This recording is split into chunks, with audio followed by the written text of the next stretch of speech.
जय हिंद, जय जवान, जय किसान। देश के सभी क्रांतिकारी नौजवान साथियों को राजेश्वर यादव का प्रणाम। मेरे नौजवान साथियों, आज देश जब कोरोना से जूझ रहा है, लोग लॉकडाउन में अपने अपने घरों में बैठे हैं, तो वहीं चारों तरफ एक माहौल क्रिएट किया जा रहा है और वह माहौल क्रिएट किया जा रहा है हिंदू और मुसलमान। यानी ऐसा माहौल पैदा किया जा रहा है कि देश के अंदर हिंदू और मुसलमान आपस में लोग नफरत से लड़ते रहें और जूझते रहें और देश के जो राजनेता हैं वह राजनीति करते रहें। आज मैं बता दूं आप लोगों को कि आप पूरे सोशल मीडिया को उठा करके देख लीजिए, चाहे मेन स्ट्रीम मीडिया को उठा के देख लीजिए, जहां भी होता है केवल यही दिखाया जा रहा है कि आज हिंदू खतरे में है। केवल हिंदुत्व का खतरा दिखाया जा रहा है। और सोशल मीडिया की तो बात ही छोड़ दीजिए कि जहां भी आप जाएंगे सोशल मीडिया पे, वहां ये बताया जा रहा है कि देश में मुगलों का राज्य स्थापित हो जाएगा। मैं आप लोगों को ये बताना चाहता हूं कि इस देश के अंदर 82% हिंदू हैं। कितना? 82% हिंदू हैं, 14% मुस्लिम हैं और 4% में सिख, ईसाई, जैनी, बौद्धिस्ट सारे लोग मिला करके हैं। और 82% हिंदू कैसे खतरे में है? और खतरा किससे दिखाया जाता है? सिर्फ मुसलमान से। यह दिखाया जाता है कि 14% जो मुसलमान हैं ये 82% हिंदुओं पर कब्जा कर लेंगे और देश के अंदर जो है मुगलों का शासन कायम हो जाएगा। यह जो है आप लोगों को सरासर डर दिखाया जाता है, मूर्ख बनाने के लिए, बेवकूफ बनाने के लिए। आप लोग बताइए कि 82% आपकी आबादी है, आपको जबरदस्ती कैसे मुस्लिम बना दिया जाएगा?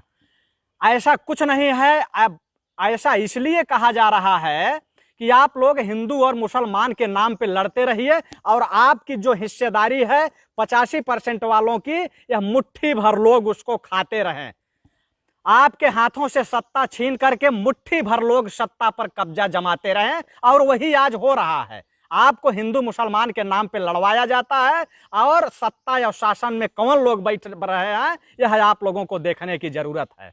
मैं आप लोगों को यह कहना चाहता हूं कि हिंदू धर्म अगर खतरे में है तो यह क्यों है, इस पर प्रकाश डालने की जरूरत है। हिंदू धर्म खतरे में नहीं है। हिंदू धर्म में जो रहने वाले लोग हैं उनमें जाति पाति, ऊंच नाच, भेदभाव ऐसा पैदा कर दिया गया है कि केवल ऊंच नीच भेदभाव के कारण ही जो है जो भी खतरा होगा हिंदुत्व पर, ऊंच नीच भेदभाव के कारण खतरा हो सकता है। और यह ऊंच नीच भेदभाव पैदा किसने किया है और आखिर क्यों पैदा किया है? अगर हम हिंदू हैं तो हम तो एक समान हैं, हमारे साथ समान व्यवहार होना चाहिए, हमारी समान भागीदारी हर जगह होनी चाहिए, लेकिन ऐसा नहीं है। आज जो लोग तलवारें भाजते हैं हिंदुत्व के नाम पर, हिंदुत्व के नाम पे तलवारें भाजेंगे और विरोध किसका करेंगे? आरक्षण का। आरक्षण का विरोध करेंगे और भाजेंगे तलवार के हम हिंदू हैं।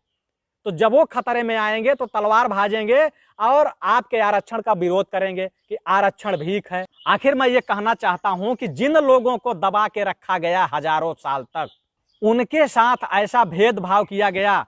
आज अगर कहते हैं कि पढ़े लिखे लोगों की जो हिस्सेदारी है वह खा जाते हैं आरक्षण वाले, तो मैं ये पूछना चाहता हूं कि आरक्षण आखिर दिया क्यों गया? इस देश को आरक्षण की जरूरत क्यों पड़ी? इस देश को आरक्षण की जरूरत इसलिए पड़ी कि आप एक घोड़ा तैयार करो, उसको काजू खिलाओ, बादाम खिलाओ, पिस्ता खिलाओ, दूध पिलाओ और उसको डेली रेस कराओ। और दूसरा जो हमारा घोड़ा है जिसको आप आरक्षण बैसाखी बताते हो, उसको क्या करो कि उसको सूखी घास खिलाओ और उसके पैरों में रस्सी बांध के उसको गांव की गली में छोड़ दो और उसके बाद रेस बराबर कराओ। आज आप देख लीजिए कि जहां एक वर्ग ऐसा है जो ये धर्म गुरु हैं, इनके बच्चे कहां पढ़ते हैं? कॉन्वेंट स्कूल में पढ़ते हैं। इनके बच्चे कहां पढ़ते हैं? पब्लिक विद्यालय में। इनके बच्चे हार्वर्ड स्कूल में, दून विद्यालय में। और हमारे बच्चों को कहां पढ़ाते हैं? प्राथमिक विद्यालय में। इनके बच्चों की टिफिन आप खोलोगे तो उसमें होगा काजू होगा, पिस्ता होगा, बादाम होगा, कटलेस होगा, आमलेट होगा, चॉकलेट होगा। लेकिन आपके बच्चों को क्या खिलाया जा रहा है? खिचड़ी। और वो खिचड़ी में कभी कभी आप देखते होंगे कि चूहे भी मरे होते हैं, कभी छिपकली भी मरी होती है और वो छिपकली और चूहे खा के कितने बच्चे बीमार भी होते हैं। लेकिन कहेंगे कि आरक्षण जो है बैसाखी है, आरक्षण छोड़ दो। तो हमें कहते हैं कि आरक्षण बैसाखी है, आरक्षण को छोड़ देना चाहिए, लेकिन पहले आप समता और समानता का अधिकार तो दो। आपने मंदिरों में कितनी % भागीदारी दे दी है? अभी अभी जो है राम मंदिर का ट्रस्ट बना, उस ट्रस्ट में कितना किसको भागीदारी आपने दिए हो? आखिर हिंदू कौन है? जो ट्रस्ट में जिनको भागीदारी दिए हो केवल वही हिंदू है। तो अगर आप इस तरीके का काम करोगे, जिन ट्रस्ट के लोगों को ही उतना भागीदारी दोगे, तो बाकी लोग कहां जाएंगे? और जिस आरक्षण का कि अभी सीटें नहीं भरी हैं, अगर इनसे पूछा जाए कि आप जो है माननीय हाई कोर्ट और माननीय सुप्रीम कोर्ट में जो जजों की संख्या है, वहां आप जुडिशियरी में दिखा दीजिए कि क्या 27% और 22% लोग वहां हैं। वहां आपको 1% लोग नहीं मिलेंगे, 1% भी लोग नहीं मिलेंगे। तो हमारे कहने का मतलब यह है कि पहले आप लोगों को भागीदारी दीजिए उनकी, लेकिन आपको धर्म का डंडा दिखाया जाता है, आपको हिंदू बनाया जाता है। हिंदू तो आप ही हो, बनाने वाली कोई बात नहीं है। सबसे कट्टर हिंदू हम लोग हैं, लेकिन हम लोग वह हिंदू हैं जो कि एक भावना रखते हैं कि सर्वे सुखना भवन्ति, कि दुनिया के सभी लोग सुखी हों, वो चाहे हिंदू हो, चाहे मुस्लिम हो, चाहे सिख हो, चाहे ईसाई हो, चाहे जैनी हो, चाहे बौद्धिस्ट हो। सर्वे सुखना भवंत की भावना हम लोग रखते हैं और वसुधैव कुटुंबकम की भावना रखते हैं। तो इस देश के अंदर यह धर्म निरपेक्ष राज्य है। तो सबसे पहले जो लोग आरक्षण की बात करते हैं, मैं उनसे ये कहूंगा कि आरक्षण खत्म कर देना, लेकिन पहले रोटी और बेटी का जो है संबंध बना लो। आरक्षण खत्म कर देना, लेकिन पहले रोटी और बेटी का संबंध बनाओगे तब तो ये पता लगेगा कि हम बराबर हो गए हैं, बराबरी का रिश्ता हमारा कायम हो चुका है। लेकिन आप रोटी और बेटी का रिश्ता हमसे नहीं बनाओगे। रोटी और बेटी का रिश्ता किससे बनाओगे? जिससे तुम्हें जो है हिंदुत्व का खतरा दिखाते हो, जिससे तुम बताते हो कि इनसे हिंदुओं को खतरा है, उनसे आप रोटी और बेटी का रिश्ता बनाते हो और देश के लोगों को बताते हो कि हिंदुत्व खतरे में है। लेकिन आज जो मीडिया है, हिंदू और मुस्लिम के नाम पे नफरत फैलाते हैं, आपको गुमराह करते हैं, आपको लड़ाने का काम करते हैं, लेकिन ये कभी नहीं कहते कि एकता और अखंडता इस देश की बनी रहे। जब हम आपस में ही लड़ते रहेंगे तो हम विदेशी ताकतों से कैसे लड़ेंगे? इस देश को हम कैसे बरकरार रखेंगे? इस देश को कैसे हम जो है मजबूत बनाने की कोशिश करेंगे? तो सबसे पहले इस देश के अंदर रहने वाला, चाहे हिंदू हो, चाहे मुस्लिम हो, चाहे सिख हो, चाहे ईसाई हो, इन सब में आपसी प्रेम होना चाहिए, जैसे कि सदियों से चलता आया है। इस देश के लिए क्या मुस्लिमों ने अपने प्राण नहीं न्यौछावर किए हैं? आसफुल्ला खां जैसे लोग, APJ अब्दुल कलाम जैसे लोग, अबुल कलाम मौलाना जैसे लोग, बीर अब्दुल हमीद जैसे लोग इसी देश में तो पैदा हुए हैं, इसी मुसलमान कौम में तो पैदा हुए हैं। और आप उनका तुलना किससे करोगे? पाकिस्तान से, अफगानिस्तान से, सीरिया से, बगदादी से? तो कम से कम इन लोगों से भी तुलना कीजिए। और आज जो लोग हिंदू और मुसलमान के नाम पे नफरत फैला रहे हैं और ये कह रहे हैं कि इस देश के अंदर हिंदुत्व खतरे में है, मैं उन धर्म के ठेकेदारों से ये कहना चाहूंगा कि आप लोग आज दिल बड़ा कीजिए, अपना दिल बड़ा कीजिए। अगर हिंदू मानते हो दलितों को, तो मंदिरों में दलितों को भी बैठा दीजिए, जुडिशियरी में OBC के लोगों को बैठाने का काम कीजिए, संसद के अंदर भी आप OBC को हिस्सेदारी दीजिए, चीफ मिनिस्टर बनाइए, प्रधानमंत्री बनाइए, अपना दिल बड़ा कीजिए। लेकिन आप लोग दिल नहीं बड़ा करोगे, आप लोग हिंदुत्व का खतरा दिखाओगे मुसलमानों से, और मुसलमानों से अपने रिश्ते स्थापित करोगे और शोषण करोगे किसका? 85% OBC का, 85% OBC का, दलित का, माइनॉरिटी का और पिछड़ों का। तो आखिर ये कब तक चलाओगे आप लोग? आज स्थिति परिस्थिति यह है कि जो देश का हिंदू है, हिंदू कोई धर्म नहीं है, सनातन धर्म है, लेकिन फिर भी मैं ये कहता हूं कि हिंदुत्व को अगर बचाना है तो ये मुट्ठी भर लोग, चंद्र लोग जो तलवारें लेके घूमते हैं इधर उधर, इनको तलवारें भांजने की जरूरत नहीं है। यह देश तलवारों से नहीं चलता है, देश कानून से चलता है। तलवारों से देश नहीं चलता, देश कानून से चलता है, देश एकता से चलता है, आपसी प्रेम से चलता है, सौहार्द से चलता है। तो आज इस देश को जरूरत है आपसी प्रेम की, सौहार्द की, एकता और अखंडता बनाने की। लेकिन आप लोग क्या कर रहे हो कि जो लोग ये कह रहे हैं हिंदुत्व खतरे में है, मैं उनसे ये कहना चाहता हूं कि अगर इस देश के अंदर आप जाति पाति बनाए हो, तो या तो उन जाति पाति के लोगों से अपने रोटी और बेटी का रिश्ता स्थापित कीजिए, और अगर नहीं स्थापित करना चाहते हैं तो अपना दिल बड़ा कीजिए, उनको जो है समान व्यवहार कीजिए, उनके साथ बैठिए, बैठ के खाना खाइए। लेकिन आप बैठोगे कुर्सी पर, उनको बैठाओगे जमीन पर। और आप चाहते क्या हो कि वही वर्ण व्यवस्था लागू कर दी जाए कि जो चांवर वंश का क्षत्रिय है वह मरे हुए जानवरों का चमड़ा हटाए। आप यही चाहते हो कि जो लाखन पासी जैसे लोगों की औलादे हैं दलितों में, उनको जो है आप चाहते हो कि वो सुअर पाल के सुअर चराएं।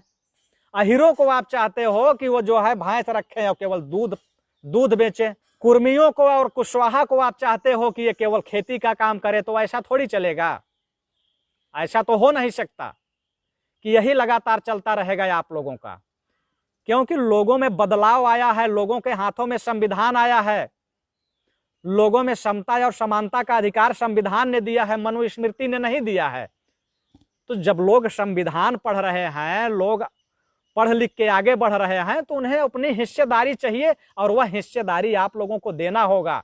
और अगर आप लोग वह हिस्सेदारी नहीं दोगे तो लोग क्या करेंगे? छीनेंगे आपसे, और जब छीनेंगे तो आपस में लड़ाई होगी, और जब लड़ाई होगी तो आपका जो ये धर्म का जो चश्मा है इस पर कहीं ना कहीं चोट होगा। और जब चोट होगा तो सबको दर्द होगा। जितना दर्द आपको होगा उतना दर्द हमें होगा, और उतना दर्द उनको भी होगा, सबको दर्द होगा। लेकिन आज जरूरत है इस देश के अंदर कि आप उनके, अगर जाति व्यवस्था आपने बनाई है तो उनको जाति आधार पे उनको भागीदारी दीजिए। वो चाहे राजनैतिक भागीदारी हो, चाहे शिक्षा की भागीदारी हो, चाहे ठेकेदारी की भागीदारी हो, चाहे नौकरी की भागीदारी हो, व्यवसायिक भागीदारी हो, मंदिरों की भागीदारी हो, कहीं भी हो, उनको उनकी भागीदारी दीजिए। जब भागीदारी की बात आती है तो आपके पेट में दर्द होता है, तब आप कहते हो कि ये दलित है, ये पिछड़ा है।